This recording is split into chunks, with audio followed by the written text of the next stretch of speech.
Para naman sa ating sports tayaan segment ngayon, narito po ang ating sports correspondent, Jonas Lavarias. Punta na tayo sa paboritong segment ng mga talpakero.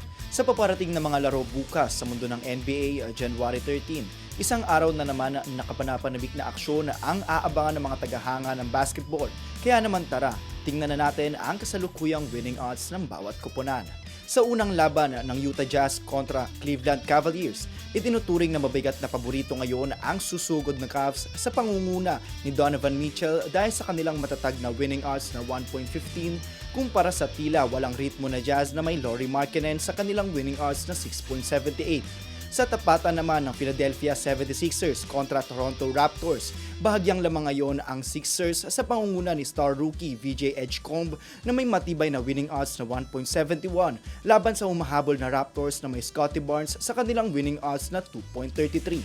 Samantala, sa laban naman ng Indiana Pacers kontra Boston Celtics, haharap ngayon ng Pacers sa likod ni Pascal Siakam sa kanilang mabagal na winning odds na flat 3 kumpara sa maswerteng Celtics na pangungunahan ni Jaylen Brown na may winning odds na 1.48.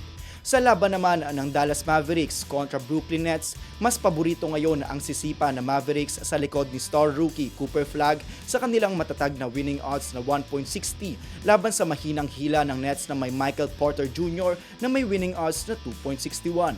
Sa isa pang bakbakan, malakas ang tiwala ngayon sa Los Angeles Lakers na may Luka Doncic dahil sa kanilang matibay na winning odds na 1.26 kontra Sacramento Kings sa likod ni Zach LaVine na may winning odds na 4.42.